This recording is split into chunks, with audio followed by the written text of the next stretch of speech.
Welcome to the deep dive. Today we're really digging into something quite harrowing. Those catastrophic flash floods that hit central Texas early July 2025.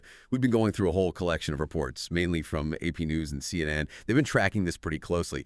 So our mission today really is to unpack the timeline and try to get our heads around the immense human impact, and then critically look at the preparedness, the warning systems. Were they adequate? We want to uncover maybe some unexpected angles, challenge some of the narratives you might have heard. Okay, let's unpack this and see what these sources are actually telling us. Because it sounds like, a literal wall of water hit the Texas Hill Country, turned summer camps, beloved places, into nightmares, and sparked this huge frantic search for hundreds of people.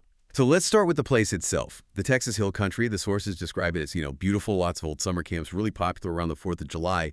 But what is it about that landscape? Does its beauty hide some specific vulnerabilities to this kind of rapid flooding? Yeah, that's a really important point, because the beauty definitely masks a very real danger. What's just staggering looking at these reports is the speed and the force. The Guadalupe River, right there in Kerr County, it rose, get this, 26 feet, that's 8 meters. Wow. In just 45 minutes. This was before dawn, Friday, July 4th. And this wasn't just, a bit of heavy rain. The reports say it was like months worth of heavy rain falling in just a few hours overnight, concentrated.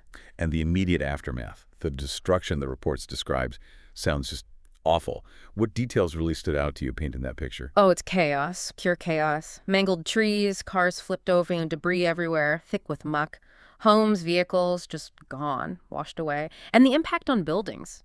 One report was very specific. Camp Mystic, a private Christian summer camp. Yeah. Completely destroyed. That's the quote. Yeah. And communities like Kerrville, they were swamped almost instantly. The city manager there said, they were setting up for a July 4th party. Right. It was underwater within 90 minutes of what he called just light rain starting. It really hits home the speed and power we're talking about. The physical damage is one thing, but of course the real cost, the human cost. Let's shift to that because it's just heartbreaking. The numbers are hard to even say. At least 50 people dead across several counties, 43 in Kerr County alone, and that includes 28 adults and 15 children. Yeah. Then 4 more in Travis County, 3 in Burnett County. Yeah. It's just listening to these numbers, especially the children, the scale of this personal tragedy is almost unbelievable. It really is. And the sources, they detail how initially at Camp Mystic, there were at least 27 girls missing. 27. Yeah. Now, thankfully, many were rescued. But the confirmation, 15 children among the total dead, that just hits so hard. And we have specific awful examples. Renee Smith-Charlotte, just 8 years old, a camper from Alabama. And then Blair and Brooke Harbor, sisters, 13 and 11, their father confirmed their deaths. They weren't at Camp Mystic, but still caught in it. Even the director, the co-owner of another camp nearby, Heart of the Hills, she also died. It's just devastating. And amidst all this loss, there are these stories of survival, of resilience. They sound absolutely harrowing. What do these individual stories, taken together, tell you about what people went through in those moments? They paint this incredibly vivid picture of just, split-second decisions and pure bravery. Like Eleanor Lester, she's 13, a camper. She described tying ropes across a bridge while water was just whipping around their legs. Can you imagine? Right. Or Carl Jeter, a local guy. He calls 911, no immediate response, so he himself goes out and rescues a woman stuck in a tree miles from her campsite. He called it a true miracle, and you can see why. Another woman, Erin Burgess, clinging to a tree with her teenage son for an hour. And Barry Adelman's family, including his 94-year-old grandmother and 9-year-old grandson, forced into their attic as the water just filled their house. These aren't just anecdotes, This was the reality for hundreds. And the response, the official response was huge, too. The scale of the search and rescue, it sounds massive. Oh, it was an incredible mobilization. Over 850 people rescued in just 36 hours. Search teams had everything out there. Helicopters, boats, drones, dogs, too. Combing the riverbanks, described as harsh environments, just looking for anyone, clinging to trees.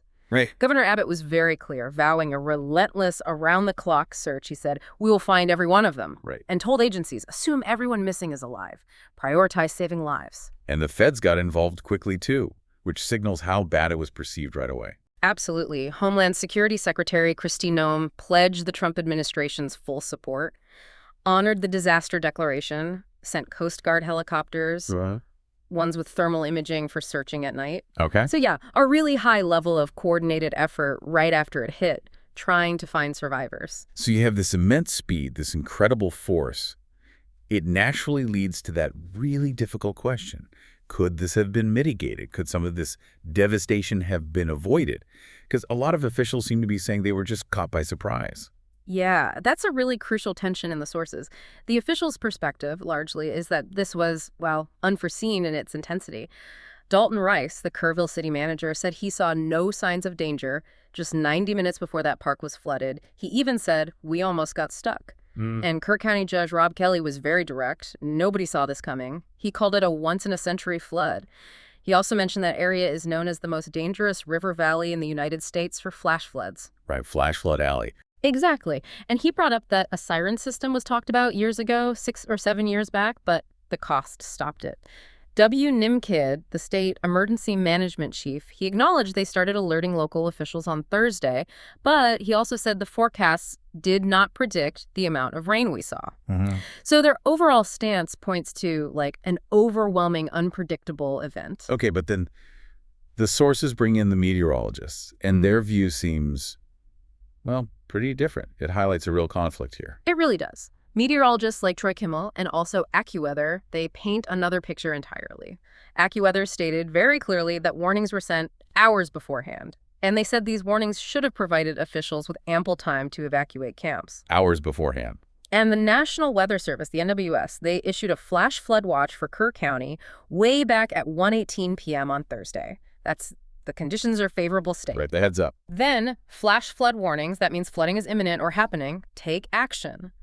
Now, those started for parts of the Hill Country at 11:41 p.m. Thursday night. A specific warning for central Kerr County, that went out at 1:14 a.m. Friday, valid until 4:15 a.m., and it explicitly said, life-threatening flash flooding. Explicitly. Yeah.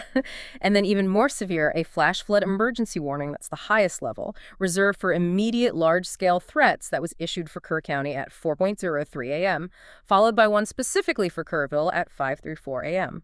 So Troy Kimmel's conclusion was pretty blunt. Quote, "The Weather Service did its job." He said for officials to claim this is something they did not expect, that tells me their emergency plan did not work. Wow. That's a stark contrast. Yeah. It's not just about blame, is it? Yeah. This difference really points to a bigger ongoing problem in disasters. Yeah. That gap, the gap between getting the good scientific forecast and actually turning that into action on the ground that saves lives. What stops that from happening smoothly? Are there systemic issues here? It's a huge question. And officials did push back a bit on the evacuation logistics side. City Manager Rice, for example, he questioned the wisdom of ordering an evacuation then. Would putting people onto roads that were already dangerous, possibly flooding, just create mass panic? Right. Could it make things worse? Potentially risk people getting stuck. It's a terrible calculation to have to make, weighing those risks. And it's made harder by the geography there, like you said, flash flood alley. The ground just doesn't soak up the water. It runs off, rushes down the hill, as one report put it, which makes flash floods happen faster and more severely. It complicates any rapid response. So when you, our listener, are trying to process an event this complex, this profound, what does our deep dive really show us?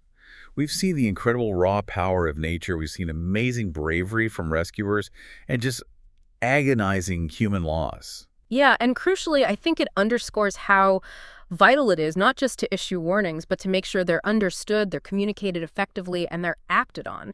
The sources show this really stark difference in how preparedness was viewed, right, for what they called an unprecedented event. And that leads to those tough questions about why lives are lost, even when some systems are in place. And as the search and recovery continues down there in the Guadalupe River area, that community has such a long road ahead. Healing, rebuilding. It really does. And this deep dive leaves us wrestling with a pretty provocative thought, doesn't it? In a world that feels increasingly unpredictable, how do we get at this? How can communities, individuals, the authorities, how can everyone better bridge that gap between the scientific warning and the actual on-the-ground response, especially in places we know are vulnerable? You know, what new ideas, what innovative approaches could help us weave forecasting into emergency plans that are truly real-time, truly actionable, making sure every single second counts for prevention, not just for rescue after the fact.